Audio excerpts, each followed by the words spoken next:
Looking for unique places to stay when you travel? Well, Airbnb has exciting ones, one-of-a-kind places. And here to tell us more is Ellis Nanny, and he is a tiny home host. Good morning. Good morning. Thanks for having me. Thank you for sharing your story. So how is it, I know you've traveled and you've always had the travel bug. How did you finally land on becoming a tiny home host? Well, I've always had the desire to have a source of passive income that would allow me to continue living the lifestyle I was doing, traveling, and just kind of making that a more sustainable model. And so when I met my friend Christy Wolf, marketing Idaho potatoes in 2014, she kind of turned me on to the idea of building a tiny house and the opportunity that could create. So like any good millennial, I stayed on Zillow, found a lot, and I sourced some reclaimed materials and was slowly able to build my dream over the course of 4 years until I listed on Airbnb in 2019. Well, I look quite often at Airbnb when I like to travel as well, and I see more and more of these unique stays. What do you think the appeal is? I think that as a traveler and someone who's done a lot of traveling, if I'm going to be staying somewhere and everything else is equal, I would much rather stay somewhere that's special or inspiring or going to be a good photo. I think that we learned during the pandemic how precious our time is. And so we want to spend it somewhere that's going to be more of an experience itself. It's more, a lot of times these places are becoming more than just a place to sleep, more than a place to lay your head. You're spending more time at the actual accommodation. So if it's special and unique, it's just going to be a lot better experience for everybody.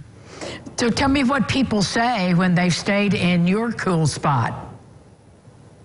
I have been fortunate to have amazing guests, and they seem to love it, even despite its spatial limitations. I do have a pretty great outdoor area where I try to open it up, and I have like throwing axes and a little galvanized trough hot tub I created and a projector screen inside, and it's a fully functional house. So there's no comforts lacking. It's just a lot tighter quarters for you and whoever you're traveling with.